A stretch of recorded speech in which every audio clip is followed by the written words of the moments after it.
So, for the past decade, we have seen unprecedented growth in Medicare, but specifically in the Medicare Advantage market, and it has took over the reins with massive increased enrollment. I mean, you've seen the charts, and I assume you've seen the growth too, and that's kind of where we've been until the past year, where things are starting to shift and that growth is slowing, especially this MedPAC article really speaks into that we've been talking about, and that matters because growth we've seen has masked a lot of the actuarial pressure that we're now seeing in the system. Let me explain.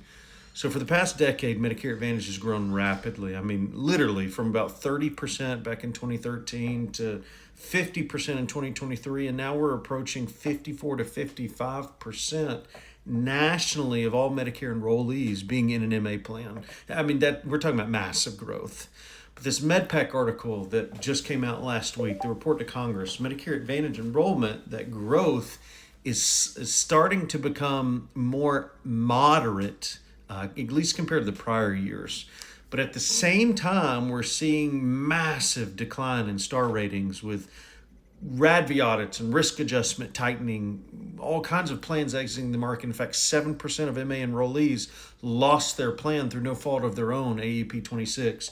Broker comps being adjusted, and there's a lot more selective enrollments with carriers. Now, this is a sign that we have a system that was expanding freely, but now is having to enter into its maturation stage.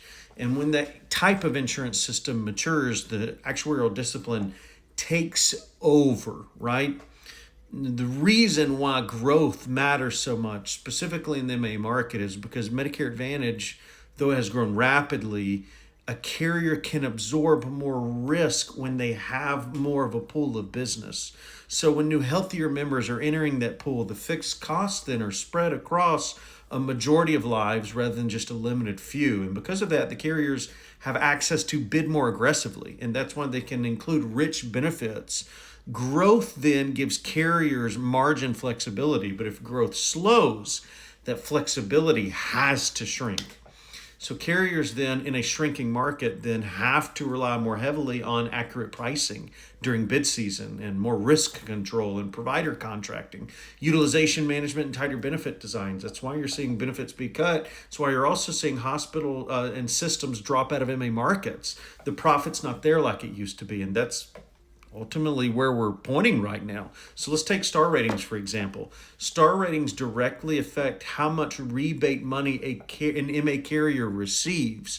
The higher the star rating, obviously, the more rebate dollars. And the more rebate dollars, that means the richer benefits that a carrier can include for their members. But in 26, many carriers saw star ratings downgrade. And now going into 29, especially with the new CMS legislation coming in on star ratings, it's looking like there'll be even more downgrade. I mean, Humana alone said that they had lost billions since star rating changes.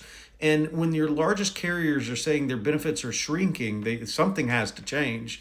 Then you add in the risk model changes. CMS is transitioning to what's called version 28 of their risk model, which is going to reduce coding intensity. It will limit how much revenue plans are able to receive for certain diagnoses. That's going to compress margin. And then you layer in MedPAC's finding that they just announced to Congress. They repeatedly are highlighting that Medicare Advantage payments are exceeding traditional Medicare spending, and policymakers are increasingly focused then on tightening those payments to maintain the sustainability of Medicare. That's adding in more pressure.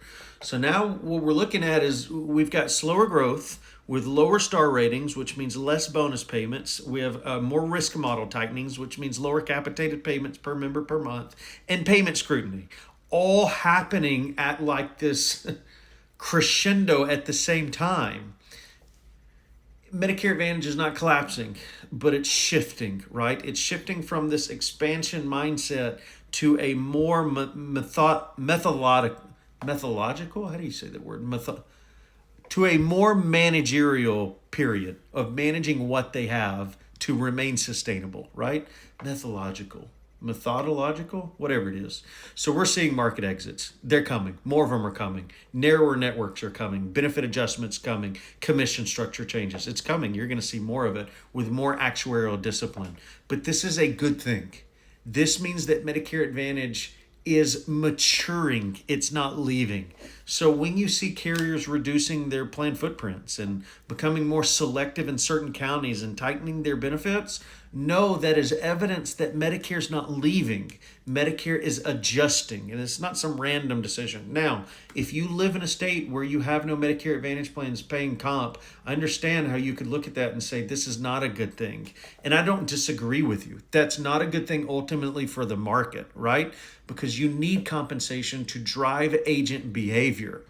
But in the other states where you still have compensation, I think this is a good thing.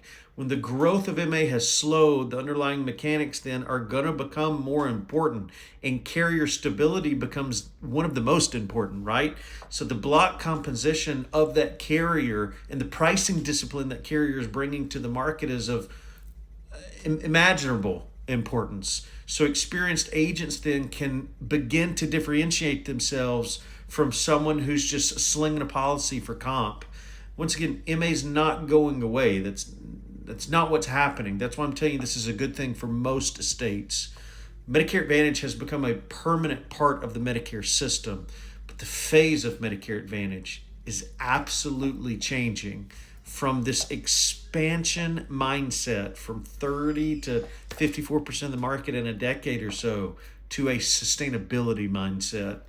That shift, when it happens, as it's happening right now, it's going to affect all the plan designs and the carrier strategy, but it's also going to affect provider relationships and agency relationships, because long-term member experience will become more important than new enrollee churned business. So the benefit changes, the market exits, the commission adjustments, that's not an isolated thing. It's happened and it's going to happen some more. But this is a part of the larger shift in how Medicare Advantage is evolving, and understanding that shift will help you as an agent move beyond just comparing plans to understanding the system as a whole.